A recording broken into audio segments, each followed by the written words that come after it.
Hi friends, இன்றைக்கி நாட்டுக்கோழி கறியில் chicken தண்ணி குழம்புன்னு சொல்லுவாங்க. இது தண்ணி குழம்பு செய்ய போகிறோம். நல்ல ஒரு அட்டகாசமான காரசாரமான குழம்புங்க. இது எப்படி செய்கிறோன்னு பார்க்கலாம் வாங்க. 1 கிலோ அளவு நாட்டுக்கோழி எடுத்து நல்லா சுத்தமாக க்ளீன் பண்ணிவிட்டு வச்சுருக்கிறேன். இதில் மஞ்சத்தூள், நம்ம காரத்துக்கு தேவையான அளவு மிளகாய்த்தூள், வீட்டில் அரைச்ச தூள் தான் சேர்ப்பேன் எப்பயுமே. காரம் ரொம்ப வேணுன்றவங்க தனி மிளகாய்த்தூள் கூட சேர்த்துக்கலாம்.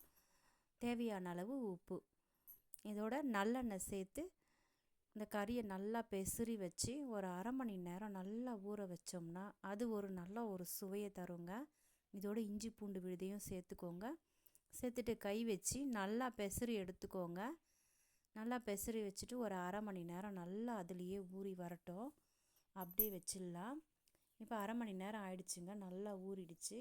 இதில் ஒரு 2 வெங்காயம் கட் பண்ணி சேர்த்துக்கிறேன். தக்காளி, சோம்பு, அன்னாசிப்பூ, பிரிஞ்சி இலை எல்லாத்தையும் சேர்த்து தேவையான அளவு தண்ணி விட்டு ஒரு 2 விசில் வச்சு எடுத்துக்கலாம். இதில் அரைச்சி ஊற்றுறதுக்காக ஒரு மசாலா ஒன்று ரெடி பண்ண போகிறோம். எண்ணெய் ஊற்றிட்டு பட்டை, சோம்பு, லவங்கம், பிரிஞ்சி இலை, ஏலக்காய், மிளகு, ஜீரகம், இஞ்சி, பூண்டு எல்லாத்தையும் சேர்த்து நல்லா வதக்கி விட்டுக்கலாம். கூடவே ஒரு வெங்காயம், 2 தக்காளி இதையும் சேர்த்து நல்லா வதக்கி விட்டுக்கோங்க. இந்த மசாலாவை நல்லா வதக்கி வச்சுட்டு நல்லா ஆறட்டோன்னு ஜாரில் சேர்த்து நல்லா மைய அரைச்சி எடுத்துன்னு வந்துடலாம்.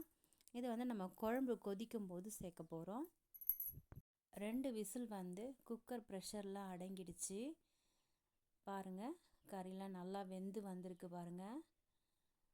இப்போ மறுபடியும் ஸ்டவ் ஆன் பண்ணி வச்சுக்கோங்க. ஆன் பண்ணிவிட்டு இதில் கரம் மசாலா தூள் சேர்த்துக்கிறேன். கரம் மசாலா தூள் சேர்த்து நல்லா கலந்து விடுங்க. குழம்ப கலந்து விட்டுட்டு இப்போ நம்ம அரைச்சி வச்சுருக்கோம் இல்லையா, அந்த விழுது அதையும் இதில் சேர்த்துக்க போகிறோம். சேர்த்துட்டு நல்லா கலந்து விட்டுக்கலாம்.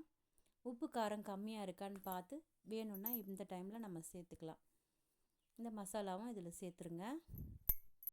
சேர்த்து நல்லா கலந்து வச்சுட்டு குழம்பு அப்படியே நல்லா கொதிக்க வைங்க. ஒரு 5 நிமிஷத்துக்கு நல்லா வாசனை கமன்னு வருங்க. இந்த டைமில் குழம்பு நல்லா கொதிக்கட்டும். நம்ம அப்படியே மேலே விசில் போடாமல் மூடி போட்டு வைக்கலாம். இப்போ இதுக்கு ஒரு தாளிப்பு கொடுத்துலாம். எண்ணெய் விட்டு சோம்பு, பட்டை, பிரிஞ்சி இலை இதெல்லாம் சேர்த்து நல்லா தாளிச்சிக்கோங்க. குழம்பு நல்லா கொதிக்குது பாருங்கள். கலந்து விட்டுட்டு இந்த தாளிப்பை எடுத்து இதில் சேர்த்துடலாம். நல்ல அருமையான அட்டகாசமான நாட்டுக்கோழி தண்ணி குழம்பு ரெடி ஆயிடுச்சுங்க. சுட சுட சாதத்தில் போட்டு சாப்பிடலாம் வாங்க. இந்த வீடியோ பிடிச்சிருந்தா ஒரு லைக் போடுங்க. ஒரு முறை இந்த மாதிரி செஞ்சு பார்த்தீங்கன்னா அடிக்கடி செய்வீங்க. அவ்வளோ சூப்பராக இருக்குங்க. நம்ம கிரேவி இதெல்லாம் பண்ணுறத விட இந்த தண்ணி குழம்பு பசங்க விரும்பி சாப்பிடுவாங்க. வீடியோ பிடிச்சிருந்தா லைக் பண்ணுங்கள்.